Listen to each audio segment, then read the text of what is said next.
Cumprimento os amados com a graça e a paz do Senhor Jesus Cristo. Estamos iniciando mais um trimestre das nossas lições bíblicas da nossa escola dominical, da CPAD.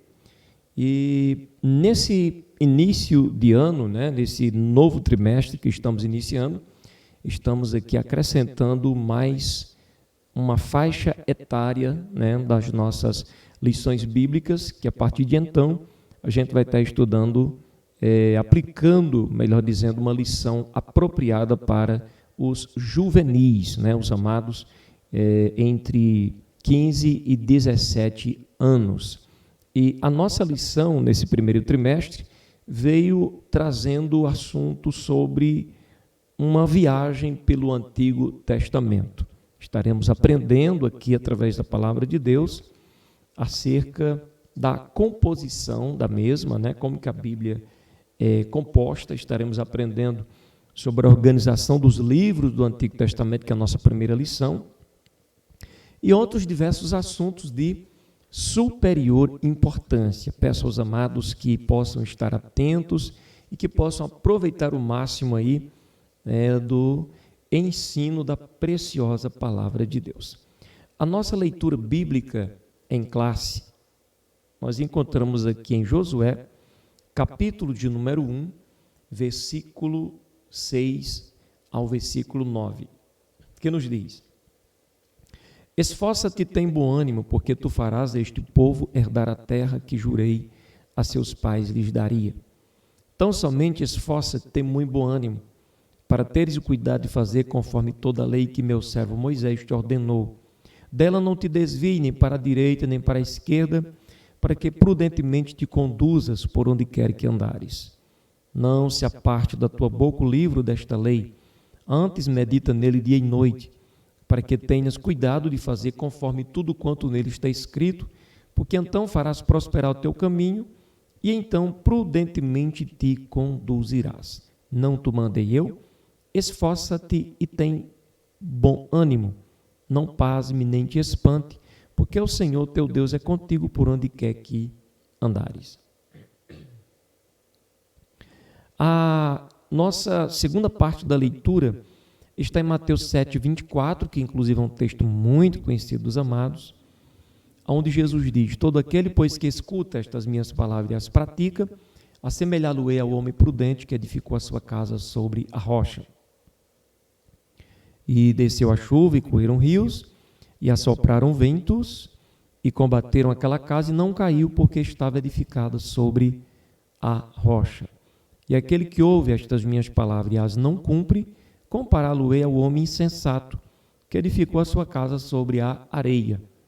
E desceu a chuva, e correram rios, e assopraram ventos, e combateram aquela casa, e caiu, e foi grande a sua queda. Amém, querido? Olha, a palavra de Deus já de início aqui, já nos traz exortação suficiente para a gente se dedicar tanto ao estudo da Bíblia, como principalmente à sua prática. O que nos fará, com certeza, ter a nossa vida aí edificada sobre a rocha, conforme a orientação do nosso mestre. Nós temos aqui como objetivos, primeiramente, enfatizar que a ordem dos livros bíblicos do Antigo Testamento não estão em ordem cronológica. Explicar o processo e o tempo pelos quais a Bíblia passou até chegar à sua forma atual e evidenciar a lógica da ordem canônica dos livros do Antigo Testamento. Por que, pastor, que é importante aprender tantos detalhes sobre a Bíblia? É importante tanto para você crescer na graça, como no conhecimento de Jesus, como também para você se prevenir das heresias, das falsas doutrinas, como também daqueles que tentam há anos, há séculos, destruir a palavra de Deus. Como elas não podem destruir a palavra de Deus, elas podem poluir a mente das pessoas. Por isso que é importante estarmos avisados previamente. Capítulo 1, a Bíblia. A Bíblia não é meramente uma literatura, mas uma biblioteca sagrada que contém 66 livros, né, que estão agrupados, divididos em duas partes, Antigo e Novo Testamento. O termo Bíblia, ele deriva do latim, oriundo da palavra grega biblion, e da expressão grega ta Bíblia, ta Ágia, que significa livros sagrados, no plural, né?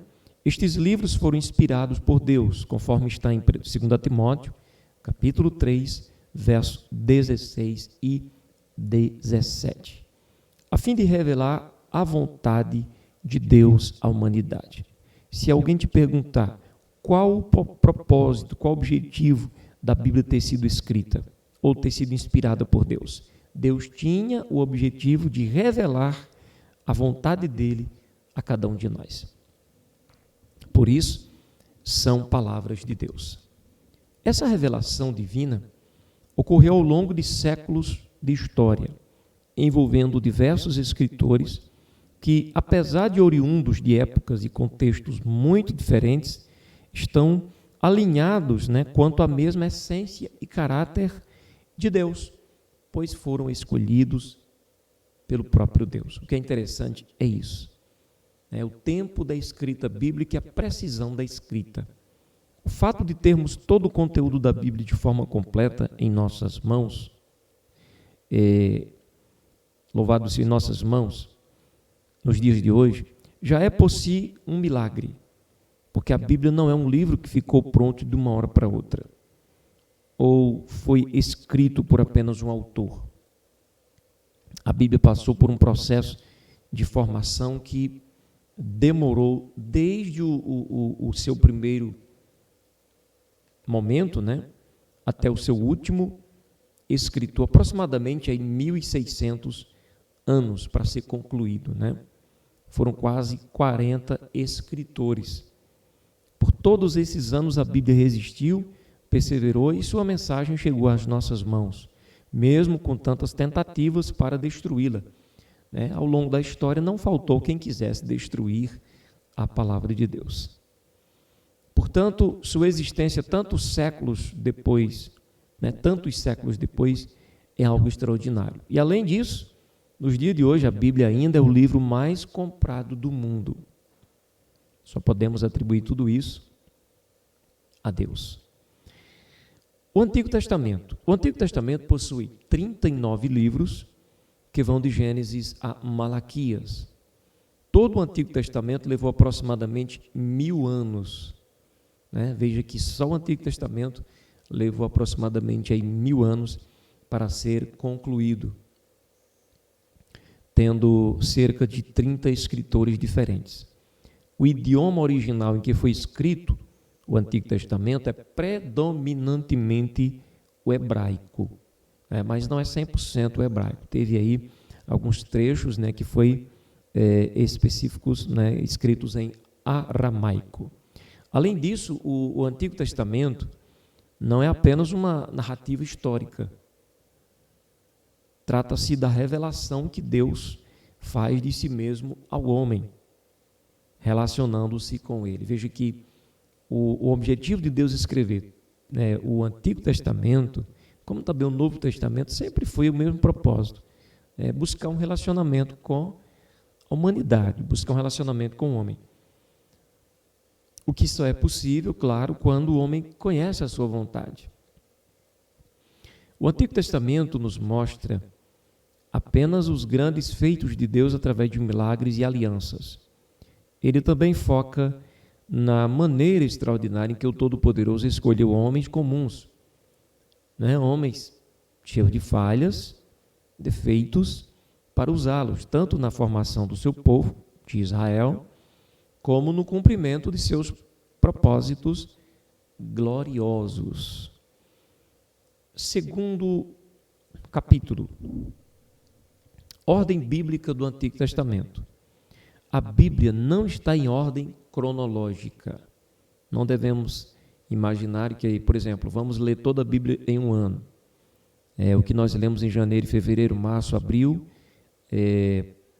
e depois lemos maio, junho, julho, isso não significa dizer que o que lemos em maio, junho e julho aconteceu depois do que o que lemos no início do ano. Às vezes pode ter sido primeiro, porque ela não está em ordem cronológica. Não houve aí uma organização com relação ao tempo. Muitas pessoas, por falta de conhecimento, acreditam que a Bíblia está organizada cronologicamente. Ou seja, a maneira como os livros estão distribuídos dentro da Bíblia estariam na ordem em que os fatos aconteceram. Todavia, não é desta forma. Eles estão organizados em blocos literários distintos, que vamos conhecer com melhor detalhes daqui a pouquinho. Todavia, esta organização é conhecida como ordem canônica. Tanto o Antigo quanto o Novo Testamento são assim. Além disso, o relato de uma mesma história pode se intercalar entre vários livros. Por exemplo, Esdras, Neemias, Ageu, Zacarias. Livros que dentro da Bíblia não estão próximos, mas possuem histórias conectadas. Os livros não são, por exemplo, vizinhos um do outro, mas a história é ou a mesma, ou então a continuação da mesma história, sendo que os livros estão um depois do outro, 3, 4 livros, enfim, e assim sucessivamente. Há também livros que contam a mesma história de perspectivas diferentes. Por exemplo, os livros de Samuel e Crônicas, que por possuírem perspectivas distintas, dão ênfase em diferentes acontecimentos. Mas como que é a ordem canônica? A ordem canônica dos livros do Antigo Testamento é a seguinte: os 5 primeiros livros são classificados como Pentateuco. Daqui a pouquinho vamos saber também o significado de Pentateuco. O que quer dizer essa palavra? De Gênesis a Deuteronômio, é conhecido como Pentateuco. O segundo bloco de livros são os livros históricos, que vai de Josué a Ester. O terceiro bloco de livros são os livros poéticos, que vai de Jó a Cantares de Salomão. O quinto bloco de livros e último são os livros proféticos, que por sua vez são subdivididos entre profetas maiores, que vai de Isaías a Daniel, e profetas menores, que vai de Oséias a Malaquias. Só uma observação para os amados que me ouvem. Quando nós falamos em profeta maior e profeta menor, não estamos falando de que, por exemplo, o profeta Isaías era um profeta maior do que o profeta Oséias. Não é isso. Estamos falando de conteúdo. O livro do profeta Isaías é bem mais volumoso do que a escrita do profeta Oséias, mas ambos tinham diante de Deus o mesmo valor, a mesma importância. Visão panorâmica. Pentateuco e livros históricos. Pentateuco é uma expressão grega que significa 5 rolos ou 5 livros. Então, Pentateuco, que vem de penta, teuco, rolos, significa então 5 rolos. Referindo-se aos 5 primeiros livros da Bíblia, chamados também de os livros da lei, porque foi ali que Deus concedeu a lei através de Moisés para o seu povo. Tal conjunto sagrado conta a história da origem de todas as coisas, inclusive a origem de Israel como nação escolhida por Deus até chegar às portas da terra prometida, que é Canaã.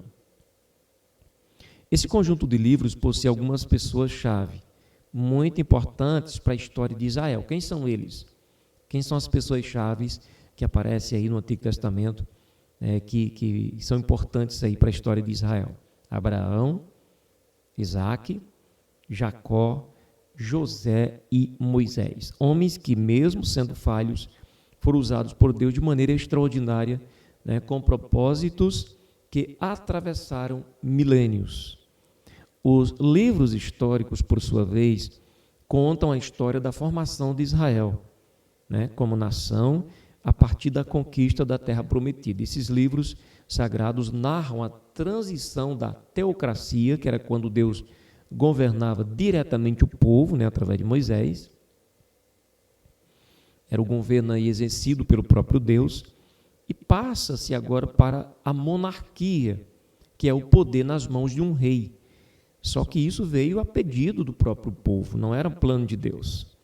Com a monarquia surge o reino unido de Israel, que posteriormente divide-se devido à desobediência do rei Salomão. Então veio acontecer aí a divisão do reino.